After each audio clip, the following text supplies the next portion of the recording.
పెళ్ళైనా పండగైనా వేడుక ఏదైనా పట్టుచీరల ప్రత్యేక వేదిక వారాహి సిల్క్స్.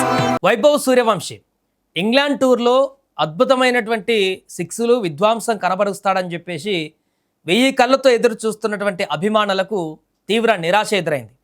మొదటి మ్యాచ్ అంటే రెండవ టీ20లో మొదటిసారిగా అరంగేట్రం చేసినటువంటి వైభవ్ సూర్యవంశీ 2 సిక్స్లు బాది పెవిలియన్ బాట పట్టాడు. 14 పరుగులకు అవుట్ అయ్యాడు. సరే, మొదటి మ్యాచ్ కదా, కొంత ఆ ఒడిదుడుకుల మధ్య లేకుంటే దానివల్ల బ్యాడ్ లక్లో అవుట్ అయిపోయాడని చెప్పేసి అనుకుని తర్వాత మ్యాచ్లో అయినా అద్భుతంగా రాణిస్తాడు, వైభవ్ సూర్యవంశీ బ్యాటింగ్ చూడాల్సిందే అని చెప్పేసి మళ్ళీ అభిమానులందరూ, ప్రపంచంలో ఉన్నటువంటి అభిమానులందరూ అండ్ క్రీడా దిగ్గజాలందరూ కూడా ఆసక్తిగా చూసినటువంటి మూడవ టీ20లో కూడా వైభవ్ సూర్యవంశీ మరొకసారి విఫలమయ్యాడు. రెండవ టీ20లో అంటే తను ఆడినటువంటి మొదటి టీ20 ఇంటర్నేషనల్ మ్యాచ్లో ఏదైతే 2 సిక్స్లు బాది అవుట్ అయ్యాడో, ఈ ఒక మూడవ టీ20 మ్యాచ్లో కూడా అదే రకంగా 2 సిక్స్లు బాదేసి మొదటి మ్యాచ్లో 2 సిక్స్లు, తను ఆడినటువంటి రెండవ మ్యాచ్లో కూడా 2 సిక్స్లు బాదేసి అవుట్ అయిపోయినటువంటి పరిస్థితి ఏర్పడింది. సో దీంతో అంటే మొదట్లో తన ఇంటెన్షన్ అయితే క్లియర్గా చూపిస్తున్నాడు. వచ్చామా, సిక్స్లు బాదామా, స్కోర్ బోర్డును పరిగెత్తించామా అనేటువంటి ఇంటెన్షన్తోనైతే అగ్రెసివ్ మోడ్తోనే క్రీజ్లో కనిపిస్తున్నాడు. కానీ అక్కడ ఇంగ్లాండ్ పిచ్లో, ఇంగ్లాండ్ క్రీజ్లో ఉన్నటువంటి పరిస్థితులకు అనుగుణంగా అక్కడ వచ్చేటువంటి కొన్ని బంతులను ఆచితూడ్చి ఆడాల్సినటువంటి ఆ పరిస్థితిని అయితే తను మర్చిపోతున్నట్టుగా కనపడుతుంది.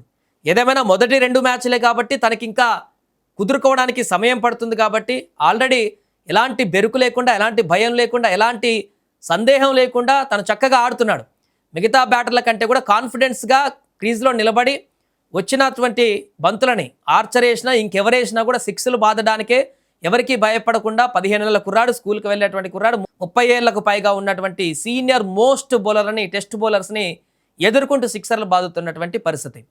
కాబట్టి కొంత తక్కువ పరుగులే చేసినప్పటికీ కూడా మొదటి మ్యాచ్లో, రెండో మ్యాచ్లో 2 సిక్స్లు బాదైతే తన అగ్రెసివ్ ఇంటెంట్ని అయితే చూపించేటువంటి ప్రయత్నం చేశారు. బట్ ఇప్పుడు చాలామంది అనుకునేది ఏంటంటే వైభవ్ నుంచి మేము ఆశిస్తుంది ఇది కాదు. వైభవ్ ఇన్నింగ్స్ ఎలా ఉంటుందో ఇప్పటివరకు చూసాం. ఇంగ్లాండ్ పైన అంతర్జాతీయ క్రికెట్లో కూడా టీమిండియా జెర్సీలో తన విశ్వరూపాన్ని చూపిస్తే అది కూడా చూడాలని ఎంతో ఆతృతగా చూస్తున్నారు. ముఖ్యంగా ఇండియా క్రికెట్ అభిమానులు, వైభవ్ సూర్యవంశీ అభిమానులు తను ఒక్కసారి బ్యాట్ జులిపిస్తే, ఒక్కసారి ఆ బ్యాటింగ్ ప్రతాపం చూపిస్తే అది ప్రపంచవ్యాప్తంగా ఎలాంటి చర్చకు దారితీస్తుందో మనందరికీ తెలిసిందే.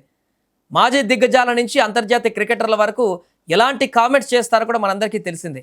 అలాంటి దానికోసం ఎక్స్పెక్ట్ చేస్తూ వైభవ్ సూర్యవంశీ ఎప్పుడు బ్యాట్ జులిపిస్తాడా, ఎప్పుడు ఒక మంచి హాఫ్ సెంచరీ నాక్ చేస్తాడా, ఒక విధ్వంసకరమైనటువంటి బ్యాటింగ్ ఇన్నింగ్స్ ఎప్పుడు ఆడతారా అని చూస్తున్నటువంటి అభిమానులకు, ప్రేక్షకులకైతే మొదటి 2 మ్యాచ్ల్లో అయితే ఆ నిరాశ అయితే కనపడింది.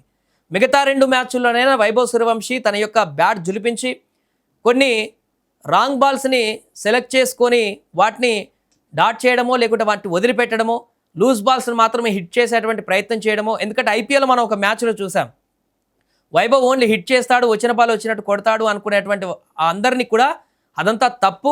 చాలా మెచ్యూర్డ్గా కూడా గేమ్ ఆడతాడు. సిచ్యువేషన్ని బట్టి వికెట్లు పోయినప్పుడు ఇన్నింగ్స్ని ఎలా బిల్డ్ చేయాలో కూడా తెలుసు అనేటువంటి విషయాన్ని ఒక మ్యాచ్లో మనం చూసాం. ఒక ఎండ్లో మొత్తం వికెట్లు పడుతున్నా కూడా మొత్తం నిలబడి మ్యాచ్ ఎండ్ వరకు మ్యాచ్ని అద్భుతంగా తీసుకువెళ్ళినటువంటి పరిణితి మనం చూసాం.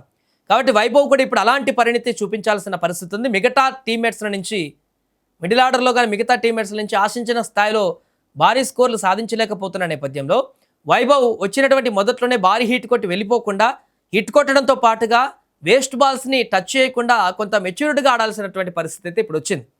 ఏదేమైనా 2 మ్యాచ్ల్లో విఫలమైనప్పటికీ కూడా వైభవ్ సూర్యవంశీ కొట్టినటువంటి 2 సిక్స్లు అయితే కొంత తనని నెగిటివ్లోకి పడేయకుండా ఉంచినటువంటి పరిస్థితి. తనకి ఇప్పుడే అవకాశం వచ్చింది కాబట్టి ఇంకా సమయం ఇవ్వాల్సిందే అనేటువంటి ఒక పాజిటివ్ ఇంటెన్షన్లోకి తీసుకువెళ్ళేటువంటి పరిణామం కూడా తన బ్యాటింగ్, తన యొక్క పొజిషన్స్ని బట్టి అయితే అర్థమైపోయింది. ఏదేమైనా వైభవ్ సూర్యవంశీ ఒక మంచి ఇన్నింగ్స్ కోసము లక్షలాది మంది క్రికెట్ అభిమానులు ఎదురు చూస్తున్నారు. ఇతర దేశాల్లో ఉన్నటువంటి క్రీడా దిగ్గజాలు కూడా వైభవ్ ఎప్పుడు ఒక మంచి ఇన్నింగ్స్ ఆడతాడా అని చూస్తున్నాడు. మరి 4th టీ20లోనైనా వైభవ్ తన బ్యాట్ని జులిపించి తన నాక్ ఎలా ఉంటుందో చూపించేటువంటి ప్రయత్నం చేస్తారా, లేదంటే ఏం జరుగుతుందనేది వేచి చూడాలి.